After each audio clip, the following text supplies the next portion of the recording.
Shalom jemaat yang terkasih dalam Tuhan Yesus Kristus. Jumpa lagi kita pada ibadah online pada saat hari ini.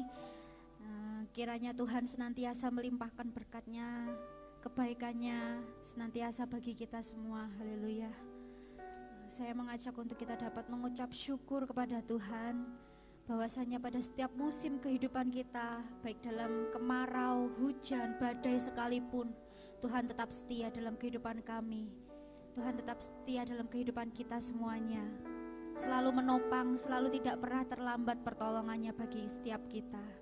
Mari kita dapat mengucap syukur kepada Tuhan. Terima kasih Tuhan Yesus. Terima kasih Bapa di surga. Kami mengucap syukur buat kasih karunia-Mu, buat penyertaan-Mu, semua pertolongan yang telah Engkau berikan bagi kami Tuhan. Kami mengucap syukur Tuhan Yesus. Ini segenap hidup kami Tuhan Yesus. Kami mempersembahkan yang terbaik Tuhan Yesus hanya bagi nama-Mu Tuhan. Kami percaya Engkau selalu ada dalam kehidupan kami, dalam setiap musim kami Tuhan. Haleluya.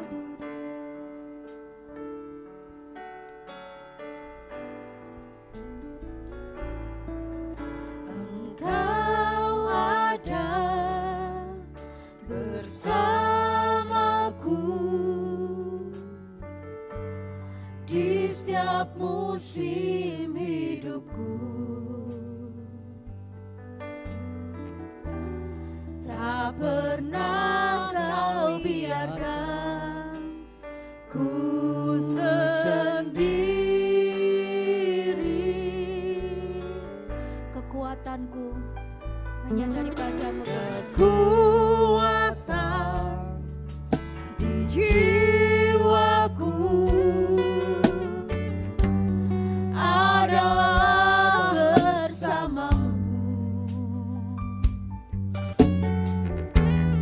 Tak pernah ku ragukan kasih-Mu.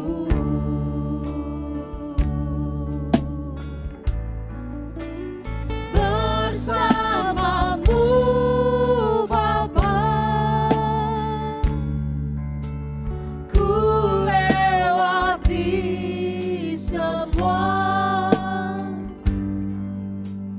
Perkenanan-Mu yang teguhkan hatiku.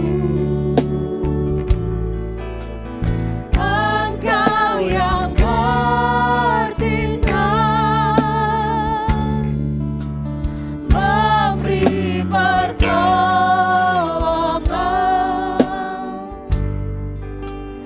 Anugerah-Mu besar melimpah bagiku. Mari sama-sama katakan, Engkau ada bersamaku di setiap musim hidupku. Tak pernah Kau biarkan ku sendiri.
Terima Tuhan. kasih Bapa.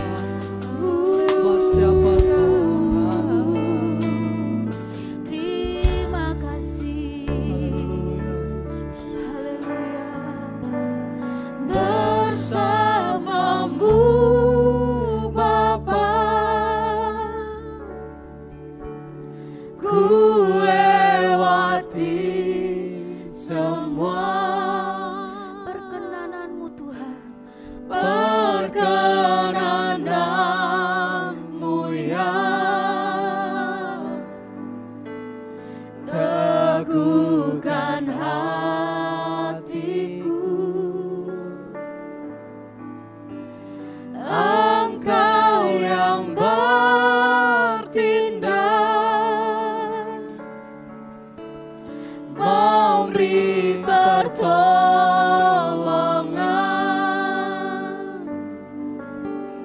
anugerah-Mu besar melimpah bagiku. Bersamamu Bapa. Bersamamu Bapa, ku lewati semua perkenananmu ya, teguhkan hatiku. Engkau yang bertindak, memberi pertolongan, anugerah-Mu besar melimpah bagiku.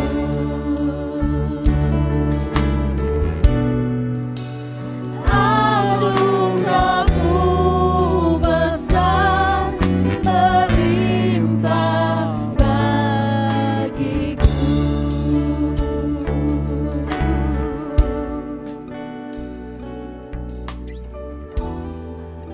Terima kasih Tuhan untuk setiap penyertaan-Mu Tuhan dalam setiap kehidupan kami. Kami boleh ada, kami boleh kembali Tuhan. Dengan kami satu tujuan Tuhan hanya untuk menyenangkan-Mu Bapa. Bila setiap penyembahan kami Tuhan, bila setiap pujian kami hanya bagi-Mu Bapa. Dan sebentar kami akan mendengarkan firman-Mu.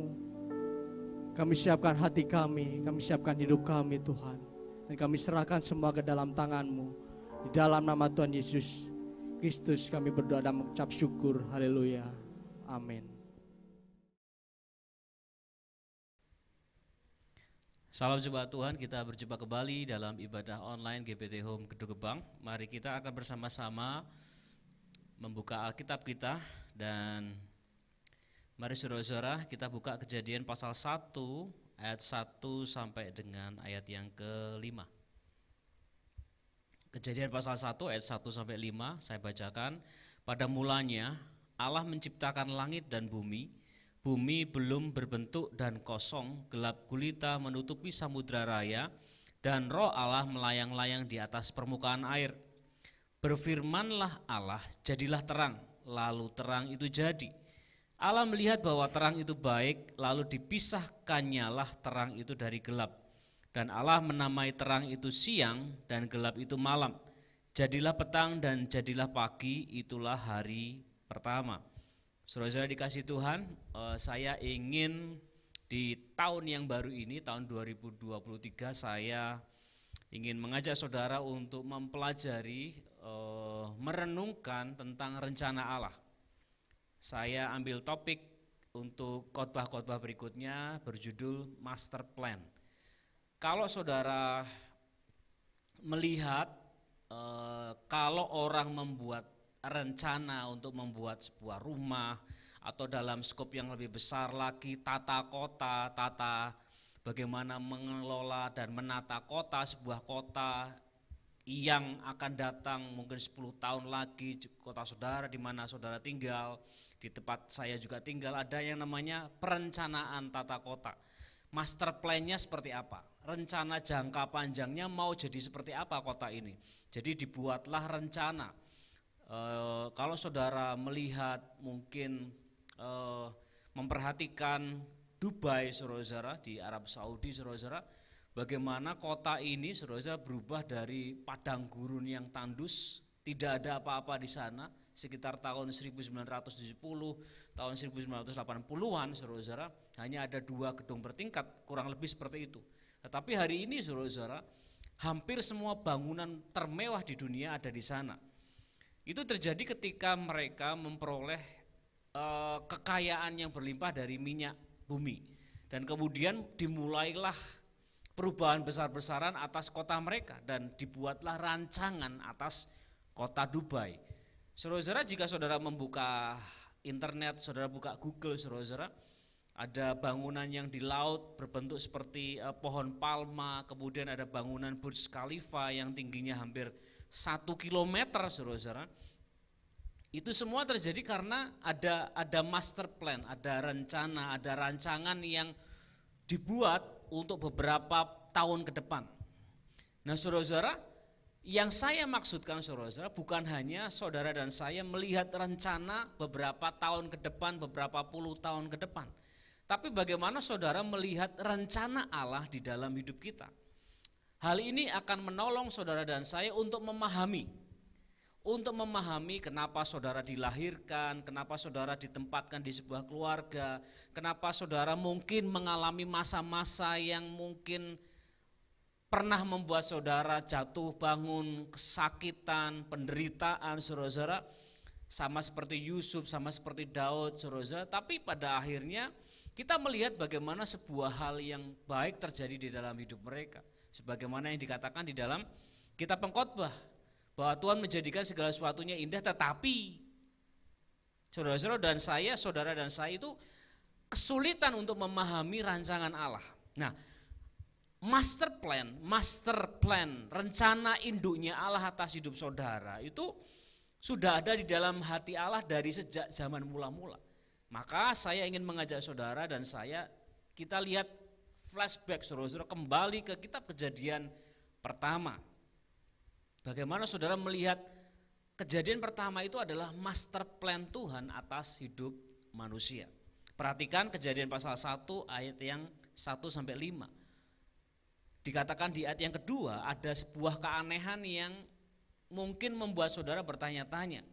Bumi belum berbentuk dan kosong, gelap gulita menutupi samudra raya. Perhatikan, bumi belum berbentuk. Jika saudara memperhatikan kata ini dengan baik, artinya bumi sudah ada. Benar saudara-saudara? Tapi belum berbentuk. Jika saudara memperhatikan teori-teori tentang alam semesta, bagaimana dunia ini kebanyakan itu dari awalnya itu dari gas yang berputar kemudian memadat.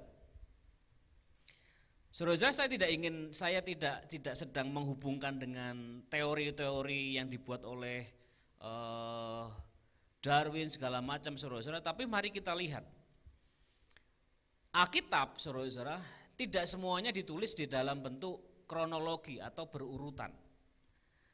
Tetapi ditulis untuk menjelaskan rencana Allah atas hidup saudara. Dan tugas saudara dan saya adalah mencari tahu. Amin, saudara-saudara. Nah, sekarang perhatikan. Kata bumi belum berbentuk dan kosong itu membuat kita bertanya-tanya, kenapa kok bisa belum berbentuk dan kosong? Gelap gulita menutupi samudra raya, ada gelap gulita. Gelap gulita. Jadi belum berbentuk, kosong, gelap gulita, saudara-saudara, itu adalah sebuah hal yang menurut saya, saudara-saudara, itu aneh. Bagaimana mungkin Allah menciptakan sesuatu yang tidak berbentuk, kosong, gelap gulita. Jadi saudara-saudara, saya menyetujui bahwa ada sebuah penafsiran gini, saudara-saudara, bahwa ini adalah waktu di mana bumi itu rusak, saudara-saudara, rusak oleh karena apa? Iblis dibuang ke bumi, jatuh, saudara-saudara, dan membuat gelap gulita. Dan Hal pertama yang Tuhan ciptakan adalah terang. Terang, kalau saudara memahami, mempelajari ilmu fisika, saudara, terang itu bisa diukur, gelap tidak bisa diukur. Begitu ada terang, saudara, maka gelap itu otomatis menyingkir. Otomatis, saudara, meskipun kegelapan mau seperti apa pekatnya, saudara, begitu ada terang, saudara, maka gelap mulai menyingkir. Dengan intensitas yang berbeda-beda. Kalau saudara menyalakan lilin di ruangan yang gelap gulita, maka lilin yang intensitas, ya saudara, intensitas cahayanya kecil itu bisa menerangi mungkin sekitar saya aja, saudara. Tapi kalau intensitasnya lebih besar lagi, mungkin api yang lebih besar lagi, maka cahaya akan menerangi beberapa meter di sekitar saya. Kalau saya menggunakan lampu seperti sekarang ini, saudara, lampu yang terang, saudara, itu akan menerangi jauh lebih luas lagi radiusnya, saudara. Nah, terang itu menyingkirkan kegelapan. Nah, ini, saudara, akan menolong kita untuk memahami kenapa Tuhan menciptakan terang. Di dalam hidup saudara dan saya, saudara juga bisa mengaplikasikan hal ini. Bahwa Tuhan merancangkan segala sesuatunya itu untuk mendukung saudara dan saya hidup di dalam kebenaran, hidup di dalam hadiratnya Allah. Nanti saudara perhatikan di ayat-ayat selanjutnya, Tuhan menciptakan segala sesuatunya sudah lengkap, saudara-saudara, sudah beres semua, baru Tuhan menciptakan manusia. Artinya, saudara-saudara, life support, hal-hal yang mendukung membuat saudara, manusia pertama, maaf saudara-saudara, manusia pertama bisa hidup, bisa bertumbuh, bisa berkembang biak, itu Tuhan buat dulu, saudara-saudara. Baru Tuhan menciptakan manusia. Apa yang terjadi kalau di bagian ayat yang kedua ini, bumi kosong dan segala macamnya, Tuhan menciptakan manusia.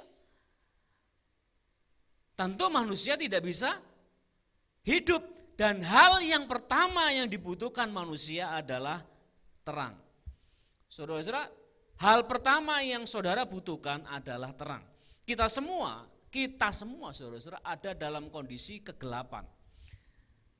Kegelapan itu mewakili banyak hal, tetapi terutama itu mewakili dosa. Bagaimana bumi, saudara-saudara, itu hancur, saudara-saudara, karena iblis. Iblis itu dibuang, saudara-saudara.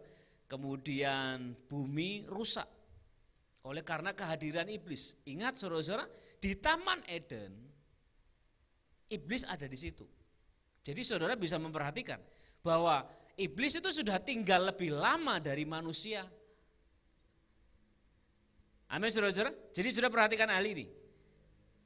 Tetapi kemudian manusia jatuh di dalam dosa.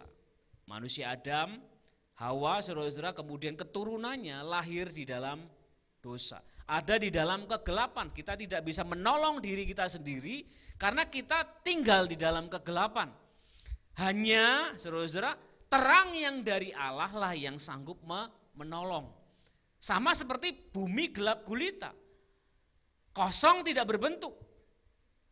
Hanya ketika Allah berkata terang, saudara-saudara, maka Allah menyingkirkan kegelapan. Dikatakan di ayat yang ke-4 dan 5. Allah melihat bahwa terang itu baik, lalu dipisahkannya lah terang itu dari gelap. Dan Allah menamai terang itu siang dan gelap itu malam. Jadilah petang dan jadilah pagi, itulah hari pertama. Ketika manusia, saudara-saudara, kita semua ada di dalam kegelapan, maka hal yang pertama yang Tuhan prioritaskan untuk menjadi kebutuhan saudara dan saya adalah yang namanya terang. Karena keberadaan terang itu otomatis menyingkirkan kegelapan. Jadi tidak ada istilahnya negosiasi yang terjadi antara gelap dan terang. Begitu ada terang maka gelap menyingkir. Jadi saudara harus memahami hal ini dulu. Tuhan menciptakan segala sesuatunya untuk membuat manusia bisa hidup. Tetapi hal pertama yang Tuhan harus beresin dulu adalah yang namanya kegelapan. Amin, saudara-saudara. Jadi mengawali tahun 2023 ini, saudara-saudara. Sebelum kita melangkah, saudara-saudara, kita melangkah di dunia yang gelap, saudara-saudara. Hal yang pertama yang kita butuhkan adalah terang. Firman itu pelita, saudara-saudara, menerangi langkah kita. Jadi saudara-saudara, kita tidak membutuhkan hal-hal yang lain. Kita membutuhkan firman yang menerangi. Dan perhatikan saudara-saudara, apa yang Tuhan katakan tentang yang namanya terang. Kita buka Yohanes pasal 1, ayat 4 dan 5. Dalam Dia ada hidup, dan hidup itu adalah terang manusia. Terang itu bercahaya di dalam kegelapan, dan kegelapan itu tidak, perhatikan. Terang itu bercahaya di dalam kegelapan, begitu bercahaya, kegelapan tidak menguasainya. Nah, bagaimana dengan saudara dan saya? Jika saudara dan saya ada di dalam Allah, Allah tinggal di dalam kita, saudara-saudara, maka saudara-saudara kegelapan itu menyingkir. Karena adanya dosa, manusia menjadi khawatir, saudara-saudara. Khawatir akan banyak hal, dan terlampau khawatir akan banyak hal, lebih banyak hal. Bagaimana saudara melangkah di tahun 2023 ini, saudara-saudara? Hal yang pertama yang saudara butuhkan adalah firman itu, yaitu Tuhan Yesus, firman yang menjadi daging. Dan ketika saudara dan saya hidup di dalam firman, firman tinggal di dalam kita, kita tinggal di dalam firman, maka kemanapun saudara melangkah, maka terang itu menerangi. Sama seperti ketika saudara bepergian ke kota yang jauh di tengah malam, saudara-saudara. Saudara memerlukan kendaraan mobil, saudara-saudara. Saudara tahu jalannya gelap gulita. Maka saudara ketika mengendarai kendaraan saudara, saudara menyalakan lampu. Maka saudara tidak akan tersesat. Sejauh lampu itu menerangi, saudara, sepanjang saudara berjalan, maka lampu itu akan menuntun saudara. Amin, saudara. Lampunya mungkin jaraknya hanya sekitar berapa puluh meter, saudara, ke depan. Tetapi sepanjang kendaraan saudara, mobil saudara terus berjalan, maka terang itu terus berjalan. Perhatikan saudara, tahun 2023 itu masih panjang. Kita baru memasuki hari keberapa, saudara? Hari ke-8. Masih panjang, saudara. Jalan satu-satunya supaya jalan saudara tetap diterangi adalah ketika saudara melangkah, pastikan kita semua tinggal di dalam firman. Lihat Kejadian pasal 1 tadi, saudara. Mulanya itu kegelapan, kosong, rusak, saudara. Tapi begitu Allah berkata firman jadi, jadilah terang, saudara, maka kegelapan menyingkir otomatis. Dan ketika Allah anak diutus ke dalam dunia menjadi firman yang menjadi daging, saudara, dan saudara ditebus dosanya melalui kematian Kristus, oleh karena saudara percaya ada anugerah yang saudara nikmati ketika saudara mengakui, saudara, maka saudara tinggal di dalam terang. Itu kebutuhan utama saudara dan saya. Kita tidak membutuhkan hal-hal yang lain, saudara. Saudara tidak membutuhkan motivasi-motivasi dari motivator yang luar biasa. Mungkin saudara menemukan tiap hari kata-kata motivasi di TikTok, saudara, mungkin di Instagram maupun di WhatsApp, saudara, bagaimana orang mengupload, saudara, status tentang motivasi-motivasi yang luar biasa. Tapi tidak, saudara, saudara membutuhkan firman. Bahkan saudara tidak memerlukan nubuatan-nubuatan dari orang-orang, saudara-saudara yang hamba Tuhan. Saudara membutuhkan firman. Bagaimana saudara dan saya menghidupi firman, itulah yang akan menolong kita untuk melangkah di tahun 2023 ini.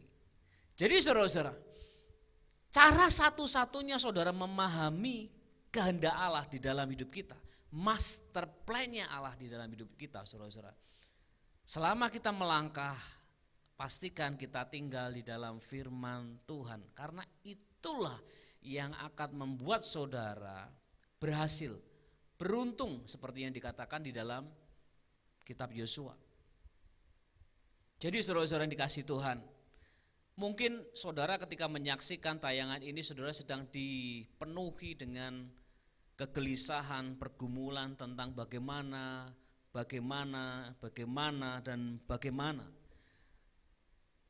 Dan pertanyaan bagaimana di dalam hidup saudara itu bisa terjawab ketika saudara memahami Kejadian pasal 1, kenapa Tuhan menciptakan terang di hari yang pertama dan bukan yang lain-lain. Amin saudara-saudara, terang menyingkirkan gelap karena itu adalah kebutuhan terbesar manusia. Kebutuhan terbesar kita adalah terang. Saudara, jika saudara bisa melihat, itu karena ada terang. Saudara mungkin bisa melihat, tetapi begitu saudara lampu dimatikan dan semuanya gelap gulita, saudara tidak akan melihat apa-apa meskipun mata saudara terbuka. Tapi saudara-saudara, ketika ada terang maka saudara bisa melihat. Mata saudara terbuka tapi gelap, saudara tidak akan melihat apa-apa. Betul saudara-saudara? Tapi ketika ada terang maka saudara mulai melihat. Nah, meskipun mata saudara terbuka, saudara mengetahui banyak hal saudara-saudara. Bahkan saudara mungkin membaca berita, saudara mengetahui berita ini dan itu saudara-saudara. Pengetahuan banyak di dalam hidup saudara. Tapi perhatikan, tanpa ada terang saudara-saudara, saudara tidak bisa melihat. Jadi tangkap hal ini baik-baik. Jika tidak ada terang, meskipun mata saudara terbuka, saudara tidak bisa melihat. Saudara mau melihat? Pegang firman Tuhan. Karena firman Tuhan itu yang akan membuat saudara melihat yang sebenarnya. Mari kita bersama-sama berdoa. Terima kasih Tuhan, kami mengucap syukur buat saat ini. Kami mau memahami, belajar memahami rencana induk Allah, master plan-nya Tuhan di dalam hidup kami. Dan kenapa Tuhan menciptakan terang di hari yang pertama. Karena itu adalah kebutuhan terbesar kami, kebutuhan utama kami. Supaya kegelapan yang di dalam hidup kami itu disingkirkan oleh karena kehadiran Allah di dalam hidup setiap kami. Engkau sudah memberikan firman itu kepada kami semua, biarlah kami belajar untuk mengasihi firman Tuhan. Kami belajar untuk mengasihi firman-Mu Tuhan. Kami belajar untuk mengasihi firman-Mu Tuhan. Tuhan terima kasih karena Engkau hadir di dalam hidup setiap kami, di dalam pergumulan, di dalam kesulitan, di dalam penderitaan, di dalam setiap hal yang kami harus alami. Tetapi biarlah firman-Mu Tuhan itu tetap ada di dalam hidup setiap kami. Supaya kemanapun kami melangkah, kami melihat, kami dapat menyaksikan betapa mulianya, betapa agungnya rencana-Mu di dalam hidup setiap kami. Terima kasih Tuhan, terima kasih kami mengucap syukur memberkati jemaat Tuhan yang menyaksikan tayangan ini. Biarlah mereka mendapatkan kasih karunia yang dari Allah. Terima kasih Bapa, berkat-Mu turun dan tercurah atas kami semua. Di dalam nama Tuhan Yesus Kristus kami berdoa. Amin.